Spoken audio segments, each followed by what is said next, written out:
nama aku Vita Eka Vesa Putri. Welcome back to my channel. Udah lama banget aku nggak ngepost video di YouTube. Nah, buat kalian para mahasiswa baru yang udah keterima di Fakultas Kedokteran Gigi, di sini aku mau ngasih tips and trick biar bisa survive di tingkat 1. Jadi, just keep on watching, okay? Oh iya, aku juga mau ngucapin selamat buat teman-teman yang udah keterima sebagai mahasiswa kedokteran gigi di universitas manapun. Kalian hebat. Dan yang belum keterima, jangan berkecil hati. Mungkin kalian bisa keterima di tahun selanjutnya. Jadi kalian tetap bisa nonton video ini. Aku cuman pengen sharing aja sih berdasarkan pengalaman aku sebagai mahasiswa kedokteran gigi. Tingkat 1 udah lewat, sekarang aku tingkat 2.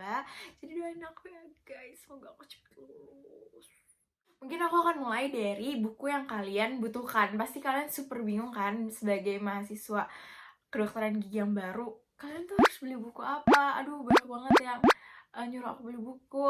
Jangan sedih guys, kalian tuh gak perlu beli buku. Jujur, aku lebih suka baca di e-books karena kayak aku megang HP tiap hari, aku megang laptop juga hampir tiap hari. Terus jadi kayak lebih enak. Dan kalau misalnya kalian buat nugas, itu tuh nyaman banget pakai e-books daripada kalian punya buku langsungnya, which is juga lebih mahal. Tapi mungkin ada beberapa orang yang emang prefer pakai buku langsung. Ya udah, that's your choice. Untuk e-books pertama yang aku rekomendasikan buat anatomi itu yang bagus adalah ini adalah Netter Head and Neck dan super bagus. Kalian wajib punya, apalagi sebagai dokter gigi. Oke, jangan sama-samain diri kalian sama anak-anak FK kayak yang belinya Sobota super banyak, itu nggak kepake sayang. Jadi kayak mendingan buat anatomi kalian beli aja si Netter Head and Neck. Itu kayak super bagus banget sih kalau menurut aku, karena isinya tuh yang suka keluar buat ujian guys. Jadi baca aja itu semuanya, oke? Terus habis itu buku yang kedua adalah buku untuk histologi. Nah, buat histologi itu aku merekomendasikan kalian beli di Vior ini bukunya. Nah, buku ini itu super lengkap, kayak mulai dari penjelasannya, mulai dari nunjukin gambarnya, itu lengkap. Dan gitu textbook yang menurut aku keterangannya itu mudah dipahamin, terus gak sebertele-tele textbook biasanya. Apalagi gambarnya bagus dibandingin buku-buku yang lain sih kalau menurut aku. Cuman ya itu nggak terlalu realistis ya, makanya kalian harus memahami keterangan yang ada di Vior itu. Jadi walaupun nanti gambarnya kayak berubah-berubah, gambarnya nggak sebagus di Vior, pas ujian kalian tetap ngerti, oh ini cirinya ini cirinya ini, gitu deh pokoknya. Jadi kalian harus dipahami, jangan dihafal mati doang gitu, oke? Next, untuk fisiologi sih sebenarnya aku jujur lebih seneng baca PPT dosen. Cuman, atau enggak nyari di jurnal-jurnal gitu. Cuman ada juga buku yang kalau misalnya aku udah mentok banget kayak nggak nemu di PPT dosen, nggak nemu di jurnal-jurnal, atau nggak kayak menurut aku nggak yakin gitu ya mana yang bener nih, kok beda-beda gitu. Nah, aku lebih suka baca itu Tortora. Itu lengkap banget, bagus buat, maksudnya untuk pemahaman kalian juga bagus. Makanya cuman kadang untuk fisiologi aku lebih suka pakai PPT dosen sama jurnal-jurnal karena itu lebih to the point. Nah, untuk tingkat 1, semester 1 itu tuh kayak kurang lebih pelajarannya masih dasar banget. Palingan kalian belajar kedokterannya tuh cuman dikit tadi, cuman yang anatomi, histologi, fisiologi. Terus habis itu juga masih secara umum, gak benar-benar kayak kedokteran gigi. Sisanya itu kayak benar-benar mirip sama SMA. Paling oh ya, kalau di FKG Unpad sendiri tuh ada pelajaran yang barunya lagi tuh di tingkat 1 tuh namanya filsafat. Nah, itu paling ya, filsafat itu biasanya aku sih dari PPT dosennya aja baca, terus kalau nggak ya pas dosennya nerangin dengerin. Terus habis itu ada bukunya juga sih, kayak buku terbitan profesornya, jadi tinggal kalian baca-baca buat ujian. Terus untuk biologinya yang dipelajarin lagi yang ulang sama SMA itu adalah yang bener-bener basic lah, kayak sel, substansi genetik, terus kayak tentang kromosom, tentang translasi, terus transkripsi. Pokoknya yang kalian pelajarin buat SBMPTN gitu. Kalau kalian belajarnya dengan benar pas kelas 3, harusnya sih kalian bisa gitu pelajaran itu, karena bener-bener sengulang itu. Untuk semester 2-nya, nah ini udah mulai menarik pelajarannya, karena ini tuh udah memasuki beberapa tentang kedokteran gigi. Kayak aku udah belajar tentang ortodonti, radiologi, terus MKG, abis itu aku juga udah belajar tentang pedodonti. Nah, buku tambahannya untuk semester 2 ini aku saranin kalian harus punya ini, yaitu Wheeler. Nah, ini tuh bagus banget buat materi-materi pergigi-gigiannya lah. Pokoknya di Wheeler ini tuh lengkap gitu loh, kayak ciri-ciri giginya, mulai dari gigi susu sampai gigi permanen. Ya, sama dental kronologinya juga ada di sana. Jadi aku super rekomendasiin Wheeler. Jadi udah ada 4 buku yang wajib kalian punya di semester 1 ini. Jadi kalian udah mengerti kan, di semester 1 itu butuh 4 buku itu. Jadi mulai dari sekarang mungkin kalian bisa minta-minta dulu ke kakak kelas kalian, biar nanti kalau misalnya kalian lagi butuh bukunya, kan udah punya deh bukunya, ya kan? Menurut aku pribadi, 4 buku itu wajib kalian punya gitu, karena itu 4 buku yang sering aku buka. Oke, sekarang masuk ke cara belajar. Ini aku udah cobain dari cara belajar ala-ala kampus di TV-TV. Jadi aku ceritanya tuh kayak berasa pinter abis gitu guys. Jadi aku kayak ya udah dengerin aja dosennya. Terus ya aku nggak nyatet, karena awalnya semester 1 aku ngira nggak mungkin gak sih kita nyatet materi sebanyak itu, karena kalau nanti kalian udah belajar materi kita tuh banyak, mana tentang otot, tentang tulang, tentang persyarafan, tentang vaskularisasi. Itu tuh kayak nulisnya nangis guys. Jadi aku kayak yaudah oke, semester 1 aku nggak nyatet, aku cuman dengerin dosen, terus aku kerjain tugas-tugasnya, tuh udah selesai gitu doang. Jadi yaudah, menurut aku itu caranya salah, tapi baik ke yang ambis, dan of course yang work itu yang ambis guys. Jadi ya namanya kalian udah memilih kedokteran dan kedokteran gigi, menurut aku ya, cuman emang setiap orang beda-beda sih. Mungkin ada yang kayak bisa belajar, gue dengerin dosen terus habis itu kayak cering langsung bisa, langsung pintar, tapi di aku enggak. Dan aku emang anaknya dari dulu harus nyatet dari SMA. Ya udah, pokoknya catatannya tuh dibuat semenarik mungkin biar aku mau bacanya. Karena kalau misalnya aku bikin catatannya ngasal, kayak misalnya aku bikin catatannya pakai pensil aja, tuh kayak nggak bakal aku buka lagi gitu aku orangnya. Jadi aku benar-benar bikin catatan emang harus super rapi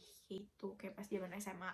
Karena pas awal kuliah aku mikirnya nggak mungkin aku nulis rapi itu, karena itu effort banget ya guys, nulis serapi itu. Jadi aku nggak ngelakuin itu di semester 1, tapi aku nyesal. Jadi aku mau ngasih tahu kalian kalau nggak ada yang nggak mungkin. Aku membuktikan itu di semester 2. Jadi semester 2 itu aku mulai cobain nyicil, nyatet. Kayak mungkin kalau terlalu banyak juga materinya kadang nggak aku catat semua, cuman aku selalu menanamkan dalam diri aku harus nyatet dan aku harus nyicil catatan aku. Buat kalian yang suka nyatet, aku punya tips. Jadi tipsnya adalah, yang pertama, buku kalian tuh nggak bisa cuman satu. Menurut aku sendiri, yang aku pribadi lakuin itu aku punya 3 buku catatan. Yang pertama itu buat nyatet ngasal pas lagi kelas. Jadi kayak ya udah nyatet ngasal aja gitu, kayak apa yang kalian denger kalian tulis. Buku yang kedua itu buat anatomi. Jadi kayak gini, aku mau kasih lihat contohnya. Yang aku bikin tentang anatomi, ini tentang anatomi GI tract. Nah, ini tuh jadi kayak kalian kasih keterangan sendiri sambil kalian ngafalin. Jadi itu akan membantu kalian. Jadi kalian hafalin dulu gambarnya, baru kalian kasih keterangan kayak gini. Ini tuh membantu banget bikin kalian ingat, terutama buat anatomi. Nah, terus aku tuh suka banget buku catatan yang kayak bener-bener kosong gini loh. Kosong kayak gini yang bener-bener gak ada garis. Karena tuh nggak tahu ya, mau itu untuk catatan atau itu untuk gambar, aku tuh nyaman nulisinnya. Kayak kertas kosong tuh membantu pikiran kalian juga jadi bersih. Ya, tapi ini bagi beberapa orang sih. Tapi ada beberapa orang yang nggak bisa nulis di kayak gini karena miring. Nah, itu ya itu ya kayak your own choice. Terus ada buku ketiga ini untuk nyatet ya udah semua materi aja gitu, kayak fisiologi, histologi, atau catatan karena gak enak aja kalau gambar-gambar digabungin sama yang catatan kayak gini lah. Pokoknya ini tuh kayak bener-bener buku aku yang ini isinya tulisan doang gitu. Nah gitulah pokoknya sepintas aja. Nanti kalau kalian mau tips gimana cara aku nyatet atau kayak gimana sih enaknya nyatet biar kalian bacanya juga enak, comment down below aja. Nanti aku bakal bikinin gimana cara aku nyatet biar kalian enak bacanya, biar kalian gampang bacanya, dan kalian suka ngulang bacaan yang kalian tulis. Dari dosen, tulis, udah gitu kayak salin lagi PPT-nya, masukin notes yang tadi kalian tulis acak-acakan, terus kalian sambil nulis sambil ngafalin kan, maksudnya sambil kayak jadi inget kan, jadi nanti pas udah ulangan pas baca kayak iya, jadi kalian kayak wow ini gampang banget, kayak sehari aja kalian bisa langsung hafal. Nggak bohong, tapi ya tetap harus dicicil ya guys ngafalin, yang nggak mungkin sehari doang karena materi FK gitu banyak banget. Oke, semangat ya. Aku mau ngasih tau aja ke kalian kalau ya belajar itu tuh nggak instan, yang nggak mungkin lah. Aku juga di semester 1 tuh kesusahan, nggak mungkin ada orang yang merasa nggak kesusahan. Tapi apapun itu, yang penting kalian udah berusaha yang terbaik. Jadi kalaupun kalian ngerasanya kayak pas ujian, ih kok gue nggak bisa, please banget gak usah stres, karena yang nggak bisa bukan kalian doang, yang nggak bisa tuh semuanya, bahkan satu angkatan. Jadi kayak gak usah pikirin nilai kalian berapa, yang penting adalah kalian udah berusaha semaksimal mungkin. Itu yang terpenting, karena itu akan menumbuhkan tanggung jawab kalian gitu loh. Jadi kayak kalian belajar karena kalian bertanggung jawab sebagai dokter di masa depan. Yang penting tuh kalian ngerti materinya. Kalau misalnya kalian udah belajar dengan benar di semester 1 dan semester 2, itu akan sangat membantu.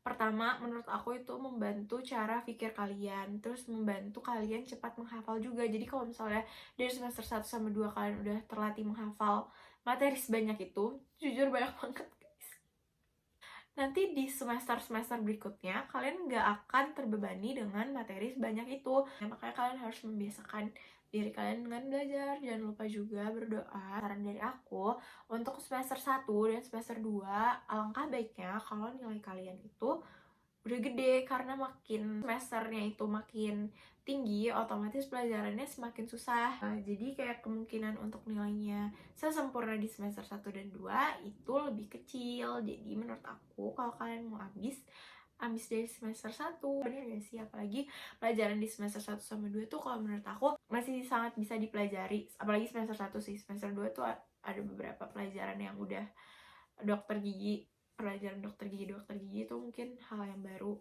dan butuh effort lebih. Cuman kayak pelajaran di semester 1 tuh bener-bener harusnya kalian bisa nilainya tuh sempurna gitu.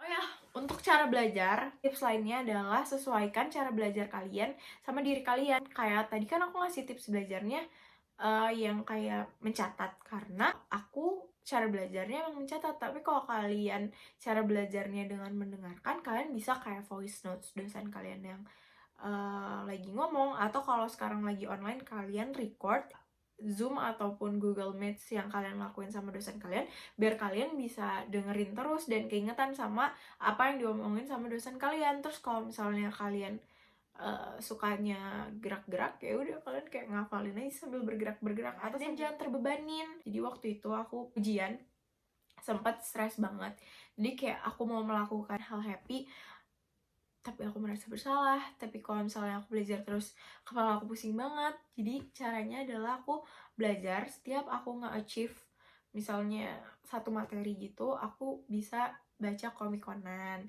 atau enggak aku bisa nonton Netflix, kayak gitu. Jadi buat kalian, kalau kalian mau pintar, atau kalian mau nilainya gede, atau kalian mau ambis, gak apa-apa. Tapi ya sewajarnya, karena diri kalian pasti butuh hiburan.